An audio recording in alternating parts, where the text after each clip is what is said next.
Good afternoon, word nerds. So this week we have a quirky little book called Armadillo, Rodeo, and I'll read the sentence for you. It says, Beau's ears perked up at the sound of that pretty voice. So let's look at the punctuation first to decide what type of sentence it is. It is a period.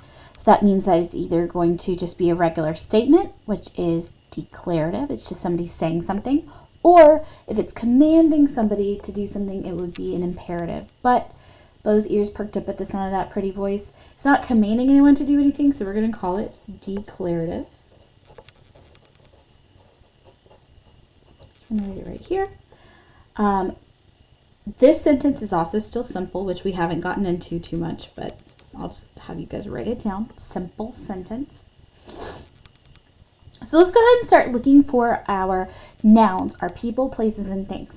So the first thing is Beau's. Beau's. So this is a person, but we're going to get into this in just a second. So we're going to come back to this one.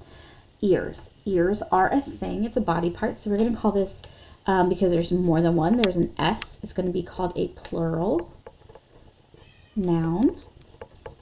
Perked up at the sound. We've done sound in a sentence surgeon before this year, and we did determine that that is a noun. So we're going to write noun of that pretty voice. And voice is kind of like sound. It is a thing. So we're going to call this a noun too.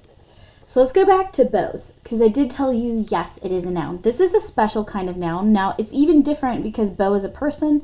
That's their special name. Some of you might be thinking that I want us to write down that it is a proper noun, which is not entirely incorrect. But the thing is, there's a special situation going on right here where it has an apostrophe S on it.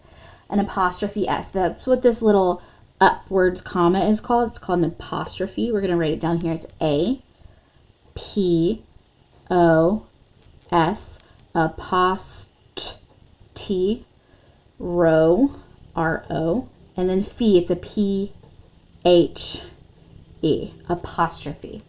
So an apostrophe does usually one of two things. It's either combining two different words to make one word, smush them together. That's called a contraction. Or it is sometimes something that shows that something belongs to something else. So this apostrophe in this situation is talking about not Beau is, because that's what the apostrophe S usually is and is. So Beau is ears perked up. That grammar does not make sense to us at all. So it's actually showing that the ears that are right here, this plural noun, belong to this person named Beau. The ears belong to him. They are his possession, I guess you could say. So we're going to call this a possessive noun. P-O-S-S-E-S-S-I-V-E.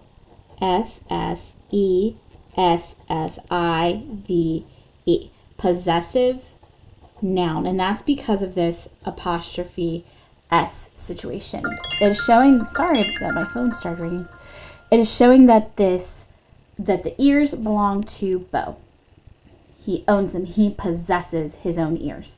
So, oh my goodness gracious. I'm so sorry, guys. Okay, I got my phone on silent, so it's not going to happen again.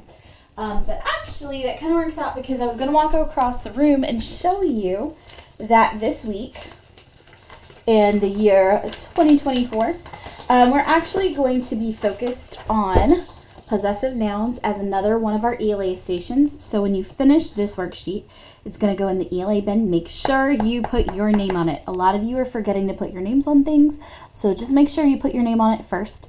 But as you go through, it's asking you to take all of these sentences and to make it a possessive noun. So here's an example for number 1. It says, Josh owns a bike. It is Josh's bike. And so if you notice, the bold words are really going to help you decide what should have the apostrophe in front of it.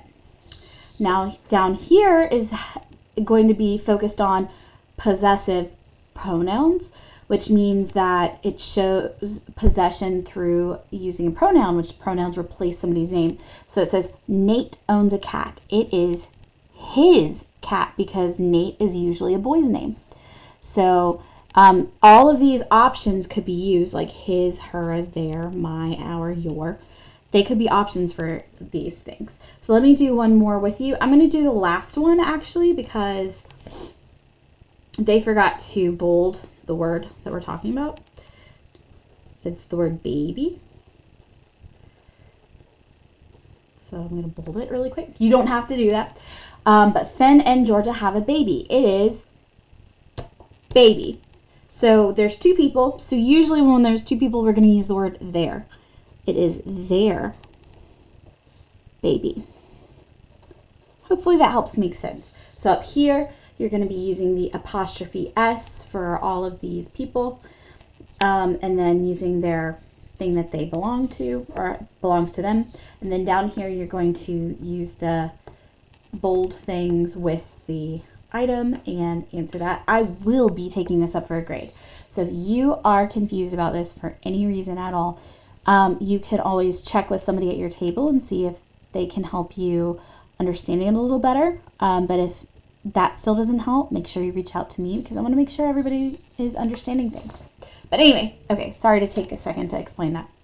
All right, Bo's ears. All right, so let's look for actions now. Okay, perked up. All right, perked is an action.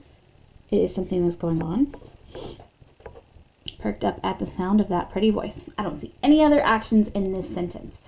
So let's look for describing words. All right, up. Up is describing something. It's describing a direction. And what is it describing? It's describing the perking. The perked. Where did it perk? It perked up. So perked is a verb, but this is a describing word. So this is one of our first adverbs because an adverb is just a describing word that describes any other part of speech other than a noun. So up describes perked. What perked? It perked up. Or how did it perk? It perked up. And perked is a verb. All right, at the sound of that pretty voice. Ooh, pretty. Pretty is describing the voice. The voice is a noun, so this is an adjective. All right, there's only a couple of words left. We have at, the, of, that. Okay, we know that the is an article, a, an, or the. So article. So we have at, of, and that. At and of are both those words that we haven't discussed this year in depth called prepositions, other than showing the positioning. Because where was it perking? The relationship is the sound, but we'll get deeper into that as the year goes on because prepositions are kind of hard sometimes. All right, and sound of that pretty voice. Preposition. All right, and then we have the word that. So that is a pronoun.